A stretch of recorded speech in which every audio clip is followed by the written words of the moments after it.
2, 1, and go. Okay, I did that yesterday too. We are live here from the Rams behind Gillette Stadium. Alex Barth, Scott Zolak with a Patriots training camp recap. This recap is brought to you by Starland Sportsplex and Fun Park in Hanover. Zoe, we got to start with Drake Maye. There's a ton to get to. Usage, performance, all of it. Big time Drake Maye day today. Flooded him today with reps. He got the most reps out of anybody. And for that being day 3, that's pretty big for him. Brand new rookie, pick number 3. We know everything about it. Now it's like, how much can you immerse him in? This is what I wanted to start to see. Yeah. Like, you got to start pressing him at some point. And he handled a lot. I thought they got in and out of the huddle today a little bit better. They did. Tempo today, attention to detail, I thought was better. Now, was there some screw-ups? I thought he was shaky early in the practice. Yep. Cleaned things up at the end. But again, biggest throw of the day, the one to Jalen Polk down the right sideline, sort of into half-field coverage. Safety was hanging. He talked about it in his post-practice wrap-up. Wants to keep that safety over his eyes a little bit more. But a great catch by Polk. He said it wasn't a great ball. I thought it was a really good ball. So it's a good ball. So it's a slot fade about 40, 45 yards down the field. Polk had half a step on his easy turn. There's not a big window. Drake Maye drops it right in. But like you said, the safety's coming over the top. I thought Maye put the ball in a spot where Polk could do the most to protect himself. But Jalen Hawkins is coming screaming in there. In a game, I still think it's caught, but Jalen Polk's going to take a big hit. And they may look at that and say, that's what our offense is going to be, and we're going to be tough receivers. But he did, it's good and bad. It's a great throw in a tight window. He did give the receiver a chance to protect himself. But in a game, the hit's still probably coming. And another rookie from University of Washington, Jalen Polk, is getting pressed to be the number 1 receiver. They're giving him a ton of runs. He's the guy right now. He's the guy. I think he's standing out. Many opportunities. Not everything's perfect. These guys are still rookies making mistakes. Some route busts, some confusion, some late throws over in the flat. I thought Maye had an awful pick to the left side he talked about. But what happened? Bounce back from it. Jacoby Brissett complimented on him from putting the play behind him and moving on. The bounce back is big, and the pick you're talking about, he's throwing in the flat, trying to hit Ramondre Stevenson on a check down, and Matthew Judon had it all the way. Like you said, throws late, would have been a pick 6 for Judon, who's having a terrific camp, but Maye called it a rookie mistake after practice. But this is something, I used to say this with Mac Jones, he would have a good practice until he made the first mistake, and then that was it. He was done for the day. He would just fall apart. You got part of this is seeing guys are going to make mistakes.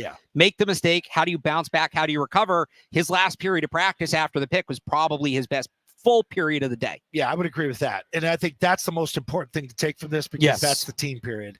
And that's what Gerard Mayo told me. You can see that on All Access Friday night, Channel 4 WBZ. There you go. Where he talks about, we're going to be doing more team stuff, team-oriented, 11-on-11 practice, because I think you do need that when you have a lot of young guys. Do you get stuff out of one-on-ones and individual drills and 7-on-7? Yeah, but that's the build-up to team.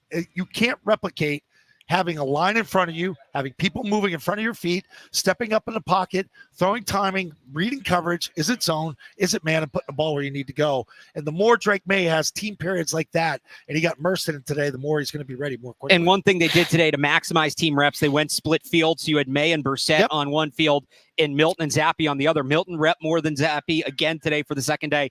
The Drake Maye throw was good. So I don't know if you saw Joe Milton's throw. Did not. I think it was the throw of the day. So it was over here, right? It was over here. Yeah, it was on this near field. Yeah, I can see that.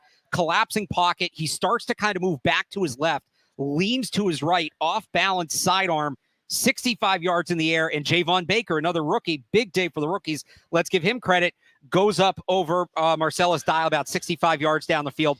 Comes down with the catch through contact. Solid day for Milton. I thought he had one period in full team as well that, he's hitting some underneath stuff with conviction. Both of these rookie quarterbacks, you're starting to see them come along. Yeah, they are. And the more they play, the better they'll get, the more comfortable they'll get. But I do caution people that do come out down here. There's no practice tomorrow. There's practice Sunday. They're in pads on Monday. Just watch who you're going up against too. So if you're making throws against the 2s, the 3s, the 4s, that's really not going to do the carryover as opposed to going against that first unit. Make sure you got Gonzo out there. Make sure Jonathan Jones, Peppers, and we'll get to here with the contract extension, and Duggar out there. If you're throwing against those guys, you're completing balls. That's something to mark down, check off that box, and to move forward on. And those guys are all playing well. Christian Gonzalez had a really good day today. Nobody could get away from him, especially down the field, underneath, all of it. He was tight in coverage. You mentioned Jabril Peppers, too. Big day for him, not necessarily on the field. He's fine on the field, but not off the field is the headline. He gets a 3-year contract extension worth up to $30 million. We're still waiting on those two big ones up front, and we'll get to those. But I've always been a massive fan of Jabril Peppers. I think he's a tone setter on the field. I think he's a leader in the locker room. He's an impact player. He creates turnovers. He makes plays. He's a guy I'm glad to see is going to be here long term. You can build something around a guy like that. You say that type of money, 24 with up to 30 in bonuses and that's a big number. But when you realistically look at it, those safety numbers have gone up. Insane. Top safety's making $19 million. You remember when Jamal Adams went to Seattle, he's making money. Right. Remember Devin McCourty going out testing the market, came back at around 8 north of that. And you're talking top tier, second tier there. The thing with Peppers, he's a top 4 player in your defense for me. Yes. The guys that stand out, Barmore, Gonzalez, when things are right, Duggar, and then it's probably him being the 4th most important guy in your defense. I said it yesterday during our show. A lot of people are talking about Judon and Gotcha, obviously for the reasons of the contract. Peppers had a comment this week where he was asked about it. He said, yeah, I'd like to make more money, but I don't worry about that. That's why I hired my agent. He handles the business part of it. And that kind of got swept under the rug. I mentioned yesterday, and boom, deal goes down today. I'm glad they got him locked up. He's a guy that wants to be here and likes playing here. Those are important people to keep and retain. Devon Godshaw said something similar today, too. So he talked after practice. He's obviously waiting for a new contract. Full participant today after being limited yesterday. Gerard Mayo said that was due to tightness, not the contract issue. Godshaw, again, kind of same thing. Wants to be here, could see himself here long term, wants to retire here. He's going to let his agent handle it. But he brought up, he had numbers. He brought up Grover Stewart, Dalvin Tomlinson, said guys that play on early downs still get paid in this league. And that's his role. He's a first and second down guy. He's a run stopper. But those elite guys get paid. He considers himself in that group, and that's clearly what he's looking for. You got to understand the market. People shouldn't hate the market. The money's gone up. TV money is out there.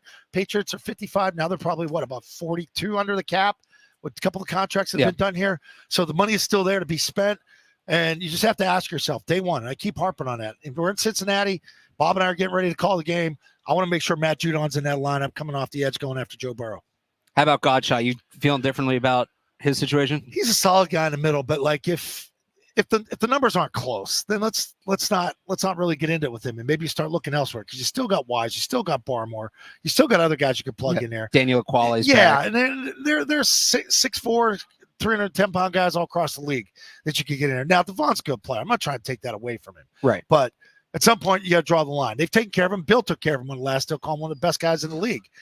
I didn't really see that at times last year. I saw Barmore really make that explosive sort of step to becoming a premier player in this league. Again, this Patriots training camp recap is brought to you by Starland Sportsplex and Fun Park in Hanover. Off day tomorrow. They'll be back Sunday. What are you looking for in the final practice before the pads come on? Just more tempo. Clean things up. Not have those silly pick sixes, excuse me, out in the flat, because you're not defending that. You can't tackle them. Those guys are gone. That's 6 points the other way.